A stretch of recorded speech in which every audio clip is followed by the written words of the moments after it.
చార్ధామ్ యాత్రలో కూడా ఒక హెలికాప్టర్ ఇన్సిడెంట్ లో ఒక ప్రపోజల్ గా ముందుకు వచ్చింది. వాటి గురించి చాలా ఏళ్ళ నుంచి వెయిట్ చేస్తున్నాము. ఇండస్ట్రీ హిస్టరీ అంతా ఆయన చెప్పడం జరిగింది. సో ఇందులో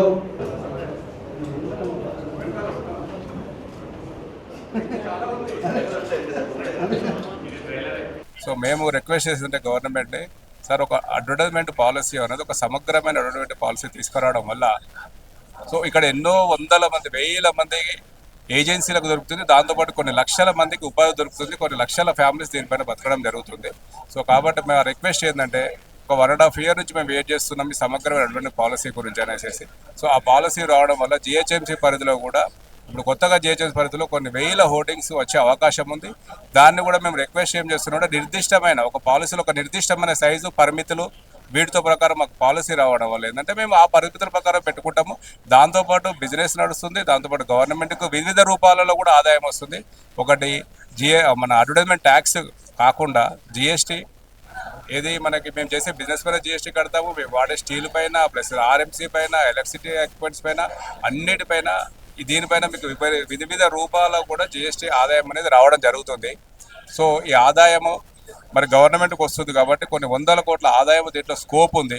ఇంకా చాలామంది ఉన్నారు, తెలంగాణ మొత్తము ఏజెన్సీలు ఎన్నో ఇబ్బంది పడుతున్నాయి.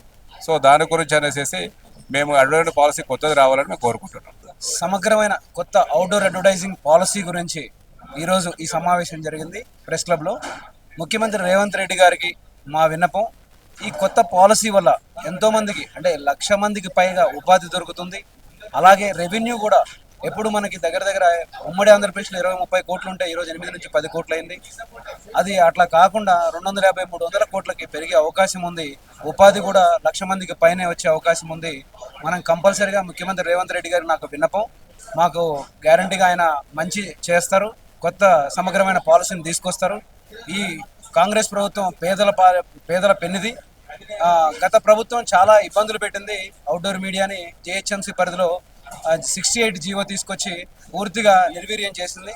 ఈ గవర్నమెంట్ కొంచెం లేట్ అయినా కూడా మాకు మంచి చేస్తుంది. రేవంత్ రెడ్డి గారు మాకు అవకాశాన్ని ఇస్తారని కోరుకుంటున్నాను.